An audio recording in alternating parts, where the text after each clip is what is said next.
Serigne Mbacké yow Serigne Mbacké yow 2 juin 2005, 2 juin 2012. Il y a bien 7 ans que Serigne Mohamed Mbacké nous quittait. Communément appelé Serigne Mbacké Sokhna Lo, il est né en 1934 à Naïdé. La naissance de ce premier fils de Gaïndé Fatma provoqua un émoi de la part de son illustre grand-père, Cheikh Moustapha Al-Karim,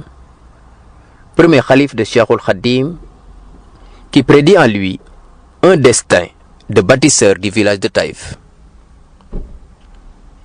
Il entama ses humanités coraniques auprès de ce dernier à Taïf, avant d'aller continuer ses études pour la mémorisation du livre saint à Darou Rahman, auprès de Serigne Ibra Dieng, dont l'érudition est restée célèbre. Ce fut ensuite la Mauritanie et l'Algérie qui l'accueillent pour parfaire sa formation. Ce qui a fait certainement de Serigne Mbacké Sokhna Lo un grand érudit doublé d'un homme de culture ouvert au monde. Ce visionnaire politique et économique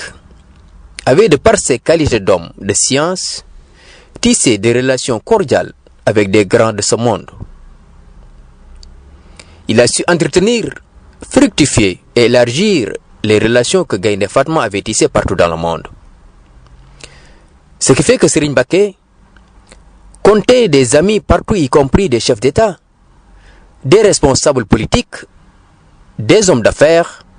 mais aussi des milliers de disciples et sympathisants à travers le monde. Ce sera l'occasion de rappeler les qualités de l'homme de culture qui avait mis son intelligence et sa fortune au service de sa patrie et de l'islam. En effet, Cheikh Mohamed Mbacké, qui durant toute sa vie a gardé ce que l'homme a de plus noble, sa dignité. Un visionnaire, un patriote, un guide religieux hors pair, Serigne Mbacké Sokhna Lo était un chef religieux qui a assumé tout au long de sa vie, avec la plénitude de sa dignité et de sa mission sacerdotale, sa fonction de chef spirituel pleinement engagé à la promotion de tous les aspects de la vie au Sénégal. Content d'être talibé dans toutes les chapelles politiques, il aimait se placer dans une position de stricte neutralité. Il disait, je cite, « Je ne suis d'aucun parti politique, ni ne soutiens aucun candidat. Ma seule préoccupation, c'est que le Sénégal aille de l'avant. Je suis avec quiconque pose des actes pour faire avancer notre pays. » Fin de citation. Sa mission fondamentale était d'œuvrer pour un Sénégal prospère et fort dans une Afrique unie, respectée à l'intérieur comme à l'extérieur. Sa vaste culture, sa sagesse, sa générosité, son amour du travail étaient tels que nombreux sont ceux qui aimaient sa compagnie. Par ailleurs, c'est là où Serigne Mbacké a réalisé des merveilles. Il a donné un cachet particulier aux activités de la Fédération de groupements religieux et culturels des disciples de Cheikh Ahmadou Bamba, créée par son illustre ascendant Serigne Cheikh Mbacké Gaïndé Fatma. En effet, ces entités ou bien sections, wilaya jeunes et femmes, qui s'identifient aux villages et villes de leurs membres, sont des véritables organisations de développement économique, culturel, éducatif et social, d'où à leur actif l'implantation de plusieurs écoles dans toutes les localités du pays et de la sous-région, le développement d'activités agricoles, d'élevage, etc., au profit de ces membres qui n'ont pas un emploi rémunéré. Le plus grand éducateur et le plus grand moralisateur, j'ai nommé Serigne Mbacké Sokhna Lo. Il saisissait toutes les occasions, surtout lors des moments de rassemblement, pour recevoir tour à tour les daïras et organisations des groupes de disciples venant de partout du pays et même de l'étranger pour raffermir leur foi. Un éducateur humble, Serigne Mohamed Mbacké recevait les disciples et les entretenait de Dieu et de son prophète en leur rappelant les vertus qui sont les seules aptes à faire d'eux des mourides sincères. Il insistait beaucoup à ce que la solidarité et l'entraide soient les piliers de la base d'action de toutes les fédérations de disciples qui sont sous sa charge. Pour Serigne Mohamed, les recommandations de Serigne Touba sont celles de Dieu. Il les respectait scrupuleusement et le faisait aussi vivre à l'ensemble de ses disciples. Partout où il passait, il semait la foi, l'amour du travail et de son prochain dans les sentiers de Dieu, conformément à ceux qui l'ont précédé. Il demeurait ainsi un défenseur sans faille des valeurs mourides, tout en se référant à toute occasion au fondateur de la confrérie. Il devenait ainsi le plus grand éducateur, le plus grand moralisateur de son époque. Ses nombreux prêches peuvent en témoigner. Partout où il passait dans le pays et à l'étranger, le cheikh a revigoré la foi musulmane, redonné aux talibés leur dignité et leur personnalité. Tous ceux qui, parmi les disciples, ont épousé ces valeurs, se présentent aujourd'hui comme la chouche la plus dynamique, la plus disciplinée, la plus ardente au travail dans la communauté mouride. Ce qui explique en grande partie l'adhésion massive des intellectuels dans ces différentes organisations. Serigne Mohamed Mbacké, un monument de générosité. Serigne Mbacké était d'une générosité et d'une grandeur de cœur inégalable. Il savait régler les problèmes qu'on lui soumettait sans calcul aucun. Pour lui, la générosité ne se limite pas à ce qu'il appelait faire son devoir, car selon lui, aider son prochain est un devoir naturel et ne peut pas être considéré comme de la générosité. En fait, son entendement de la générosité était plus large et allait jusqu'à aider des gens dont on est sûr ne disent pas la vérité par rapport à leur requête. Borom Taïf était un exemple. Il faisait de la sorte que tous ceux qui vivaient dans sa maison lui étaient proches. Aucune barrière, aucun intermédiaire n'existait entre sa famille, ses talibés et lui. Il discutait avec tout le monde, se préoccupait des problèmes des uns et des autres. L'ambiance des khadara, veillées nocturnes où le marabout discutait librement avec les autres et les membres de la famille, était toujours bonne. Serigne Mbacké, à l'image de son illustre père Gaïndé Fatma, était généreux, un homme de bien qui transcendait tous les clivages confrériques et même ethniques pour se mettre à la disposition de l'homme tout court. En fait, il disait, je cite, « Ma mission ici-bas consiste à aider les nécessiteux rétorqués. » Souvent, à ce qui reprochait ses largesses. Tout ce qui me tombe sur la main, je n'hésiterai pas à le redistribuer. Tout ce que vous ne voulez pas que je donne, ne me le remettez pas. Fin de citation. Telle était sa vision, sa philosophie des choses. Un grand homme s'en est allé. Serigne Mohamed semblait nous préparer à cette triste réalité en nous désignant à maintes reprises celui qui allait prendre la relève, son frère Serigne Abdul Fattah Mbacké, à qui nous prions pour qu'Allah le garde longtemps parmi nous afin qu'il puisse perpétuer l'œuvre colossale que lui a léguée ses prédécesseurs. Il savait qu'il allait partir et a essayé de nous dire lors de sa dernière sortie en public, mais il était si vivant que jamais l'esprit d'aucun talibé n'a foré la question de la disparition imminente de celui que nous appelions affectueusement Borom Taïf ak Bayla. Aujourd'hui, comme pour lui témoigner leur gratitude, ses fils spirituels perpétuent le souvenir d'un saint, d'un érudit incomparable et d'un serviteur infatigable de Dieu dans ses daïres et ses daras de Gerle, Nimboji, Darussalam Dharma, Bayla, etc. D'une souliette et d'une prestance doublée d'un charisme impressionnant, d'une belle figure radieuse qui illuminait un sourire si doux, l'ombre de Serigne Mbacké Sornolo plane à jamais sur ce village de Taïf, qu'on imagine difficilement sans lui, tant il faisait corps avec l'ambiance des lieux, et c'est tout naturellement que son mausolée,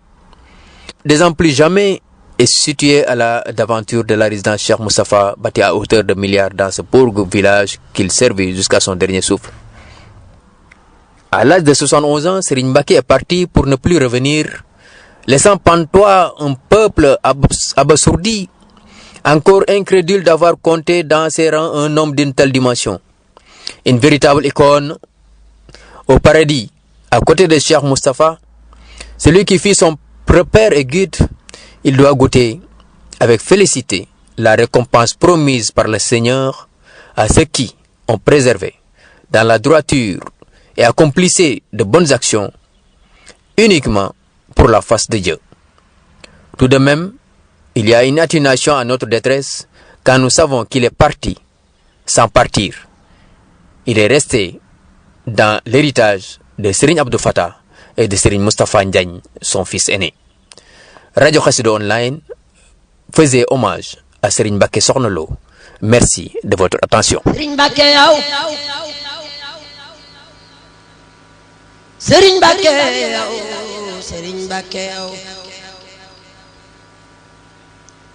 Serigne Mbacké yow doo tooñ te doo fayu yow yaa baax ni ngay doxale wexoo noyoo soxoro tayit jafewoo doo war tayit jafewoo akoo xorom ñaawuloo doo maas ba ñuy tëkkale wexoo noyoo soxoro doo war tayit jafewoo ñakoo xorom ñaawuloo doo maas ba ñuy tëkkale gaynde la jur gu lewet te mas la fàdd lu dul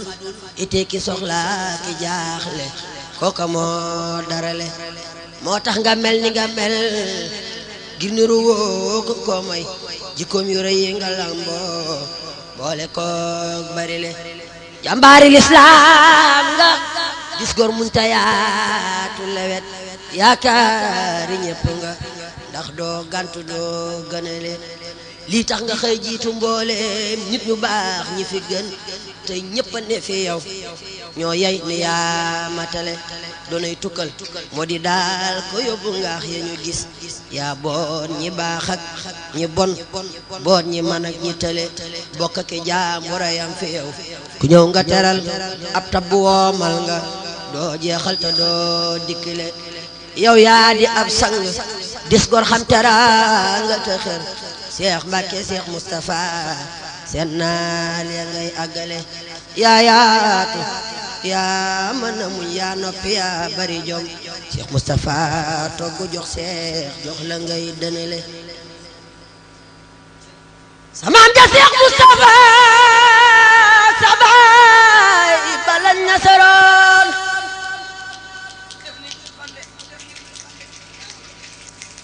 samaam ja Cheikh Moustapha sabay balañ nasaroon yow yaa matal loola te yàlla mën a berale kuy bañ nga jiitu ko loole muy bañ ay xalaam na dem ba Taayif ba gis jumaam ja jàll pale yàlla koo jiital bu wér xëy ko fab teg ko ca kaw moo jiitu moo mënee jiite gor ne mooy xettile doo gantu nit ci iteem te doo ko war ci sa wax doo fàtte doo fakke doo dix nit muy dox ba tële doo gantu nit ci iteem te doo ko war ci sa wax doo fàtte doo fakke doo dig nit muy dox ba tële yaa mat sëriñu pu yiw ak doomi soxna yi xam yaa mën a boot nit ñu baax ñee mag ñi booti xale yow ker gu sedd nga neex meññeta door ak itam féex nga yaatu te set yaa baax ci waaju tële du jëw du wor te du wax nit lu dul lu rafet fa bul jëmam teg ko ca kaw kenn day muñ di bale Cheikh Mbacké Cheikh Moustapha seenal yaa ko matal dox ak juma fee fa Taayif lamp yaa ki tëli nang ki sax fii ci duniya junni bi at faraw sooy booki nooy yàlla boo fi tële mboolem sa sëri ju doogul ami sat fi sa wet kay mucca kay baax a kay darale du jëf lu ñaaw du ko wax xeebul mbokkam itam yow mënula def lu sew doon noo ko fii du fële nee ñu mbalaan buñ yotul ñoo dee ko far di xaral yow yaari wet yi nga am yépp rafet matale mboolem ku lay def moroom it xam ni tey ni bu wér yow doo moroomam te doo maasam ku jéemi tële yàlla ko tànne ca biir tànne fi gaay yu baax yi fi gën lii tax nga dib gell war def sang yaa sarale moo mën a teeru gan te am taraanga kum yeewi nag gërët baam yaraanga moo mën a teeru gan te xam taraanga kum yeewi nag ngërët baam yaraanga moo mën a teeru gan te xam taraanga kum yeewi nag ngërët baam yaraanga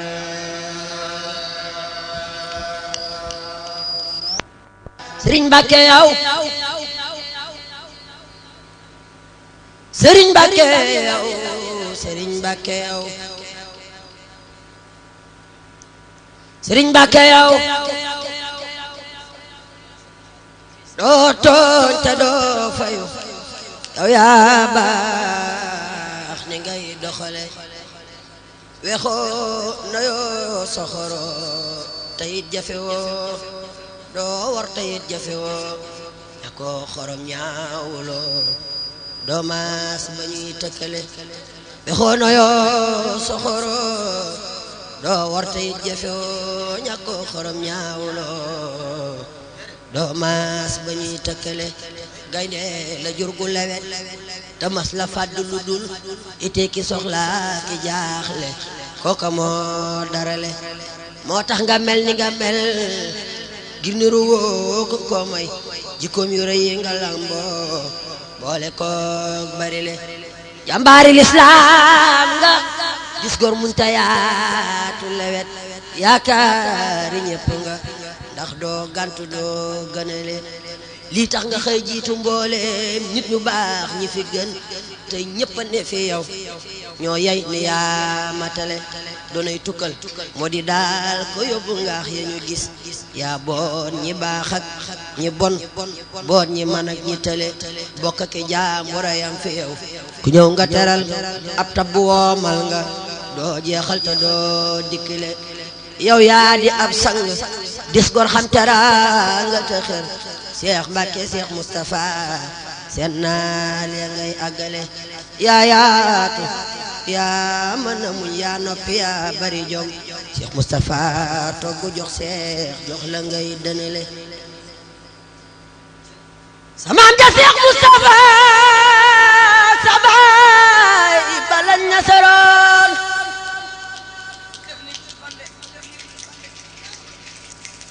samaam ja Cheikh Moustapha sabay balañ nasaroon yow yaa matal loola te yàlla mën a berale kuy bañ nga jiitu ko loole muy bañ ay xalaam nga dem ba Taayif ba gis jumaam ja jàll pale yàlla ko jiital bu wér xëy ko fab teg ko ca kaw moo jiitu moo mën a jiite gor ne mooy xetile doo gantu nit ci iteem te doo ko war ci sa wax doo fàtte doo fakke doo dix nit muy dox ba tele doo gantu nit ci iteem te doo ko war ci sa wax doo fàtte doo fakke doo dig nit muy dox ba tele yaa mat sëriñu pu yiw ak doomi soxna yi xam yaa mën a boot nit ñu baax ñee mag ñi booti xale yow ker gu sedd nga neex meññeta door ak itam féex nga yaatu te set yaa baax ci waaju tele du jëw du wor te du wax nit lu dul lu rafet fa bul jëmam teg ko ca kaw kenn day muñ di bale Cheikh Mbacke Cheikh Moustapha seenal yaa ko matal dox ak juma fee fa Taayif lamp yaa ki teli nang ki sax fii ci dunya junni bi at faraw sooy bokki nooy yàlla boo fi tele mboolem sa sëri juddoogul ami sat fi sa wet kay mucca kay baaxa kay darale du jëf lu ñaaw du ko wax xeebul mbokkam itam yow mënula def lu sew doon noo ko fii du fële nee ñu mbalaan buñ yotul ñoo dee ko far di xaral yow yaari wet yi nga am yépp rafet matale mboolem ku lay def moroom it xam ni tey ni bu wér yow doo moroomam te doo maasam ku jéemi tele yàlla ko tànne ca biir tànne fi gaay yu baax yi fi gën lii tax nga dib gell war def sang yaa sarale moo mën a teeru gan te am taraanga kum yeewi nag gërët baam yaraanga ba mën a teeru gan te xam teraanga comme yeewi nag ngërët baam yaraanga ba mën a teeru gan te xam teraanga comme yeewi nag ngërët baam yaraanga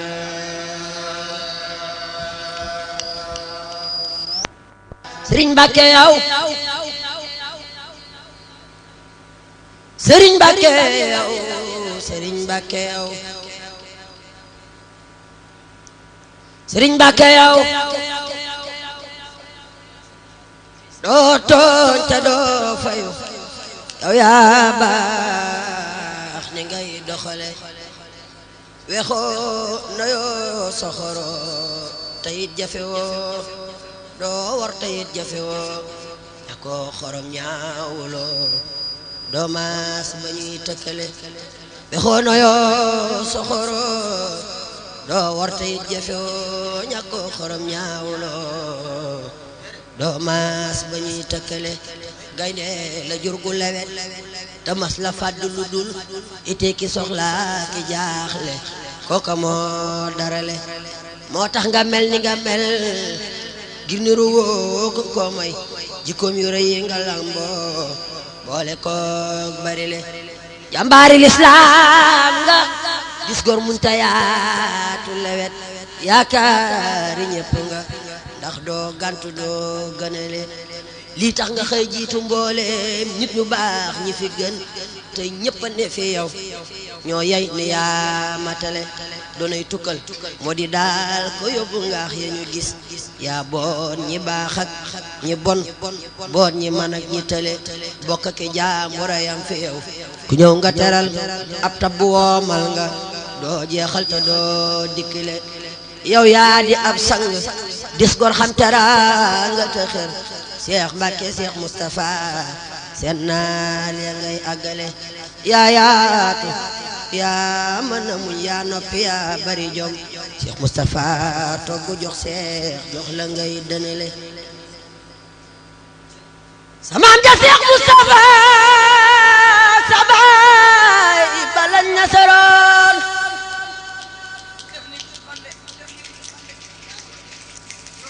samaam ja Cheikh Moustapha sabay balañ nasaroon yow yaa matal loola te yàlla mën a berale kuy bañ nga jiitu ko loole muy bañ ay xalaam na dem ba Taayif ba gis jumaam ja jàll pale yàlla koo jiital bu wér xëy ko fab teg ko ca kaw moo jiitu moo mën a jiite gor ne mooy xettile doo gantu nit ci iteem te doo ko war ci sa wax doo fàtte doo fakke doo dix nit muy dox ba tële doo gantu nit ci iteem te doo ko war ci sa wax doo fàtte doo fakke doo dig nit muy dox ba tële yaa mat sëriñu pu yiw ak doomi soxna yi xam yaa mën a boot nit ñu baax ñee mag ñi booti xale yow ker gu sedd nga neex meññeta door ak itam féex nga yaatu te set yaa baax ci waaju tële du jëw du wor te du wax nit lu dul lu rafet fa bul jëmam teg ko ca kaw kenn day muñ di bale Cheikh Mbacke Cheikh Moustapha seenal yaa ko matal dox ak juma fee fa Taayif lamp yaa ki tëli yal nang ki sax fii ci duniya junni bi at faraw sooy boo ki nooy yàlla boo fi tële mboolem sa sëri juddoogul ami sat fi sa wet kay mucca kay baax a kay darale du jëf lu ñaaw du ko wax xeebul mbokkam itam yow mënula def lu sew doon noo ko fii du fële nee ñu mbalaan buñ yotul ñoo dee ko far di xaral yow yaari wet yi nga am yépp rafet matale mboolem ku lay def moroom it xam ni tey ni bu wér yow doo moroomam te doo maasam ku jéemi tële yàlla ko tànne ca biir tànne fi gaay yu baax yi fi gën lii tax nga dib gell war def sang yaa sarale moo mën a teeru gan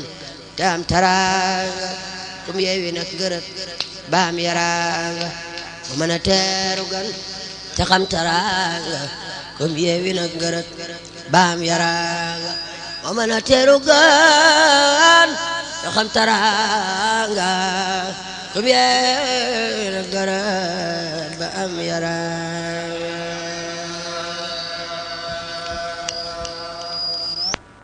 Sëriñ Mbàkke yow Sëriñ Mbàkke yow Sëriñ Mbàkke yow Sëriñ Mbàkke yow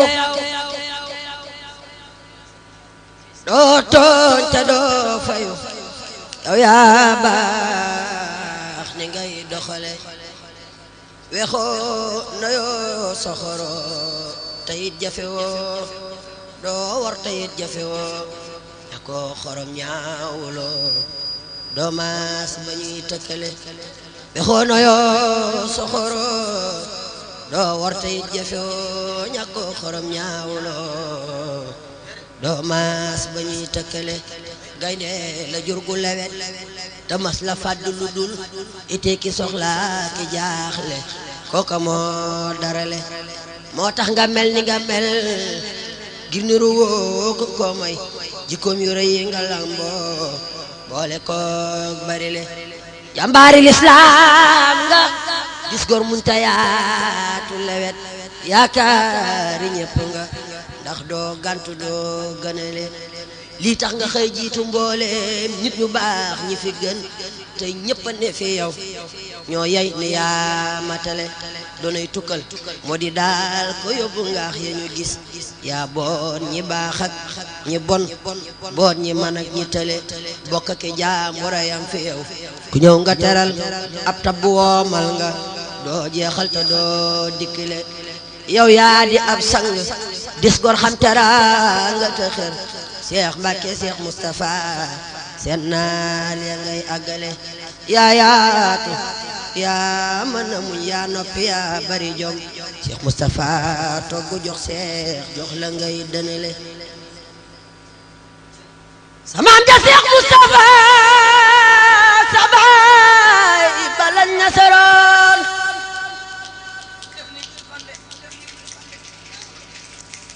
samaam ja Cheikh Moustapha sabay balañ nasaroon yow yaa matal loola te yàlla mën a berale kuy bañ nga jiitu ko loole muy bañ ay xalaam na dem ba Taayif ba gis jumaam ja jàll pale yàlla ko jiital bu wér xëy ko fab teg ko ca kaw moo jiitu moo mën a jiite gor ne mooy xetile doo gantu nit ci iteem te doo ko war ci sa wax doo fàtte doo fakke doo dix nit muy dox ba tële doo gantu nit ci iteem te doo ko war ci sa wax doo fàtte doo fakke doo dig nit muy dox ba tële yaa mat sëriñu pu yiw ak doomi soxna yi xam yaa mën a boot nit ñu baax ñee mag ñi booti xale yow ker gu sedd nga neex meññeta door ak itam féex nga yaatu te set yaa baax ci waaju tële du jëw du wor te du wax nit lu dul lu rafet fa bul jëmam teg ko ca kaw kenn day muñ di bale Cheikh Mbacke Cheikh Moustapha seenal yaa ko matal dox ak juma fee fa Taayif lamp yaa ki tëli nang ki sax fii ci duniya junni bi at faraw sooy bokki nooy yàlla boo fi tële mboolem sa sëri juddoogul ami sat fi sa wet kay mucca kay baaxa kay darale du jëf lu ñaaw du ko wax xeebul mbokkam itam yow mënula def lu sew doon noo ko fii du fële nee ñu mbalaan buñ yotul